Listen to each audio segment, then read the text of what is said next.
یو باربکس دارین، خوش اومدیم به ویدیو جدید از کانال خودتون. من حسین هستم، امیدوارم که حالتون خوب باشه. توی ویدیو اومدیم بریم سراغ تست بازیکن، اولین بازیکنی که تو دیلیگه میتونیم بگیم این آقای اوبامیانگ و ببینیم که اوبامیانگ چجوریاست و عملکردش خوب هست نیست چجوریه. قبل از اینکه بریم سراغ ویدیو ممنون میشم ویدیو رو لایکش کنید، منو سابسکرایب کنید و کامنت بذارید که خیلی انرژی میده. دمت خیلی گرمه. بدون حدسری بزنیم بریم سراغ ویدیو.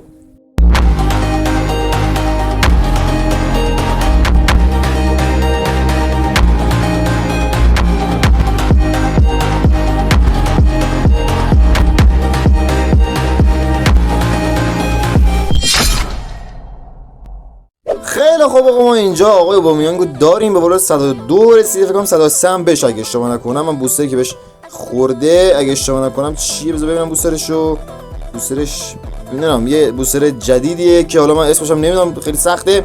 و آقا دو سبک هست، سبک حملش گول پوچره و سبک دفاعش فرام لاین پرژره که این فکر کنم اگه اشتباه نکنم تو اون جلو میمونه و خیلی عقب‌تر نمیاد و منتظر فرصت هم میمونه که تو بگیرو بدن داخل گل. و این که آقا این کارت های جدید که دوتا اسکیل دارن و دوتا سبک برای حمله و دفاع دارن یه برتری خیلی زیادی دارن نسبت به کارت های قدیمی، چون سبک مثلا دفاعی ندارن خیلیشون، سبک حمله ای دارن، دوتا سبک ندارن با هم دیگه. خب این خیلی مهمه که این سبک حمله و دفاع دارن و میشه گفت آقا یک برتری که کارت های جدید دارن دیگه نسبت به کارت های قدیمی. بریم سراغ آمار این بازیکن. اتک اورننس 95 خیلی خوبه، بالکن را دیولینگ 88 تا بالکن 82 و تا بجن 80 خیلی بالا نیست ولی دیولینگش خوبه، قبوله. فینیشینگ 90 خوبه، دوست دارم فینیشینگش رو. کر 82 پایینه و ولی خب اسپید و اسیلریشن خوبی داره، جفتش 95. کیکیمارا 85 بد نیست. جامپینگ 83 خوبه. فیزیک 79 تا 83 اینا می بود بهتر بود. بالانس 87 و استامینا 89. آمارن که خیلی آمار غولی نداره و به نظرم که بعد بریم ببینیم چه جوریاست. اسکیلاش هم بخوام ببینیم که لو اسکریمر داره و فنومنال فینیش که دو تا اسکیل خاص داره. دقت میکنید که اوبامیانگ دو تا اسکیل خاص داره که لو اسکریمر و فنومنال فینیش. حالا بریم ببینیم که تو دیویژن چیکار میکنه آقای اوبامیانگ. بریم سراغ حریف و اینا تیم حریفو که مسی 108 و تیم خوبی داره، واقعا تیمش واقعا خوبه. کامینگو فقط دفاع چپ خیلی نیستم کامینگو و تعویضی هم هالند 107 داره و تیمش واقعا خوبه. بریم سراغ بازی، بریم ببینیم که اوبامیانگ چیکار میکنه. واسه خوب از اوبامیانگ و تکل بدی زد حریف. یه کاشته میزنیم که در میاره گلر. مسی یه سانتر و توی دروازه سون مستقیم رفت داخل گل. پشمام ریخت حاجی، چی بود دیگه. اوبامیانگ وای تیرک و آفساید هم بود، چه تیرکی زدیم. اوبامیانگ همونو سرزب میزنه و توی دروازه. اوبامیانگ مسی توپگیری یه سر توپ میام بزنیم که خطا. پنالتی شد یا نشد؟ نه فکر کنم بیرون بود. بله پنالتی شد. ویدیو اوبامیانگ بدیم. اوبامیانگ 81 پایینه ولی خب تو موبایل ما غم پایین بودن نداریم چون بیرون نمیتونیم بزنیم، در هر صورت میزنیم وسط سری. امیدوارم که وسط وای نستی جان مادرت و توی دروازه. اوبامیانگ دبل میکنه. اوبامیانگ بزن. اوبامیانگ وای نزد. بهترین بازیکن نیمه اولم اوبامیانگ شده.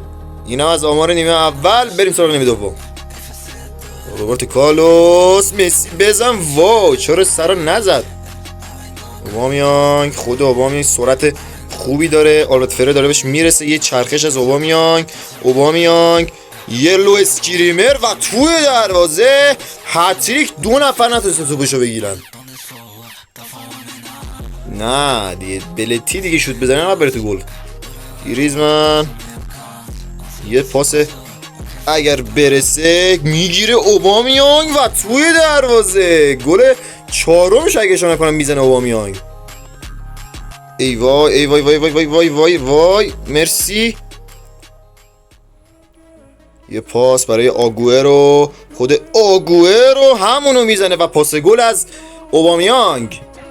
و خیلی خب بازی تمام شد. 6-0 میبریم بازیو و بهترین بازیکن زنم 100% اوبامیانگ خیلی خوب بود. آقا من اصلا خیلی راضی بودم از اوبامیانگ و دو تا اسکیلش یعنی فنومن فینیش و لو اسکیل واقعا داره خیلی کمکش میکنه برای تمام کنندگیش. به نظر من تا همینجاش هم میتونم بگم از کارت قبلیش که توی ما میتونیم از دیویژن بگیریم، جواز دیویژن که بود و شو تایم بود، خیلی بهتره این کارتش، چون از لحاظ اسکیل هم بخواستم خیلی بهتر. دو تا اسکیل داره، دو تا اسکیلش هم تازه خیلی بهتره. اون اکسلریشن برست داشت که خیلی به کار نمی اومد، ولی این دو تا اسکیلش خیلی خوبه. بریم سراغ بازی بعدی.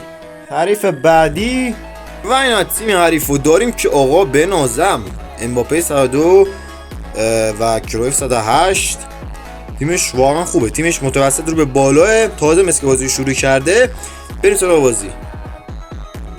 توپگیری از اوبامیانگ، رد میکنه اوبامیانگ و به خاطر اینترنت یه خورده دیر شوتو زد. نه وای خطری بود. اوبامیانگ و ضربش خیلی خوب نبود. سرخیو آگوئرو و چه تکلی زد و بزن تو گل. حیف شد. اوبامیانگ وای اینا از آمان نیمه اول شوتای مات خیلی تو چارچوب نبوده. بریم سراغ نیمه دوم. لگ بسیار زیاد، یه شوتی هم زد، دروازه ما گرفت. نه مرسی گلر. وای چه گلی زد به ما کرویوف، واقعا چه گلی زد. اوبامیانگ چقدر بد پاس دادی اوبامیانگ.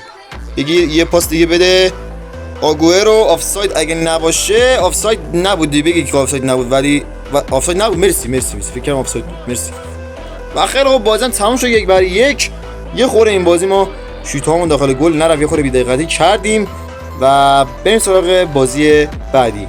حریف بعدی رو داریم اینجا و این تیم حریف که وای یا خدا بابا، این میخواد سانت کنه، این میخواد رو سبک حرامبار سانت بازی کنه، خدا به خیر کنه.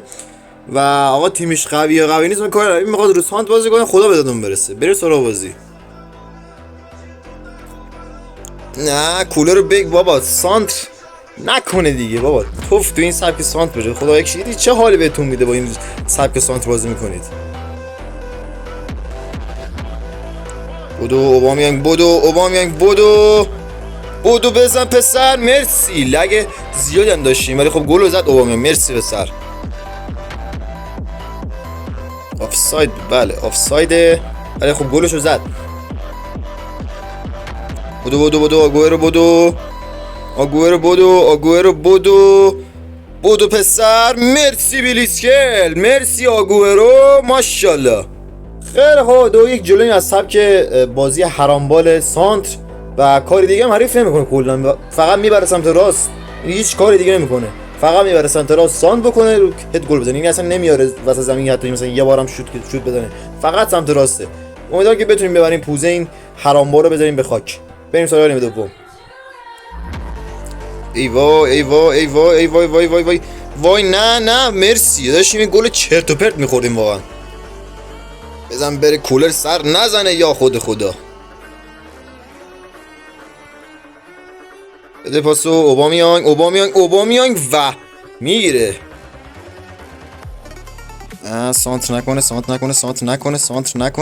سانت نکنه یا خود بابا. کلا 2 تا سانت کردیم بشر، هر جفتش هم زد داخل گل. بابا چه سبک مزخرفی خدایی. و خیلی خوب بازی هم تموم شد 2-2. واقعا چی بگم آجی، چی بگم، کاری جز این سانت این بشر نکرد، فقط سانت آجی. اصلا ببین اصلا هرچی فوش بود و نبود من به تو یکی دادم. اینم از وسط نتمون، اینم از پروفایل این آدم چی بگم بیشرف ترکیب و تو رو خدا. فازتون چیه بعضی این همچی حرکتی میزنید که چی مثلا نمیدونم، هیچ اسکیلی نداره دیگه، فقط اومده که سر بزن، هیچ کاری نکرد دیگه و رید تو بازی دیگه عملا. و آقا این بود از این ویدیو. از اوبامیانگ راضی ام به شدت، خیلی خوب بودش و یه خورده اگر به پست آدم بیشرف نمیخوردیم و درست بازی میکردیم بخوره بیشتر بهمون حال میداد. ولی خب اینم بود از این ویدیو. اوبامیانگ از اوبامیانگ قبلی بهتره و چه از لحاظ اسکیلی خب 100% بهتره اون اکسلریشن برست که اصلا به کار خیلی نمیاد. من خیلی اون اسکیل رو دوست ندارم، ولی خب لو اسکیلی میره فنومن فینیش خیلی خوبه برای فینیش کردن توپا و به نظرم خیلی به کار میاد و از نسخه شوتایم قبلی خودش و دیویژن بود خیلی بهتره. اینم از این ویدیو، امیدوارم که خوشتون اومده باشه و هرچی فوش بود و نبود نثاری آدم حریف آخرمون بکنید و تا ویدیو بعدی فعلا.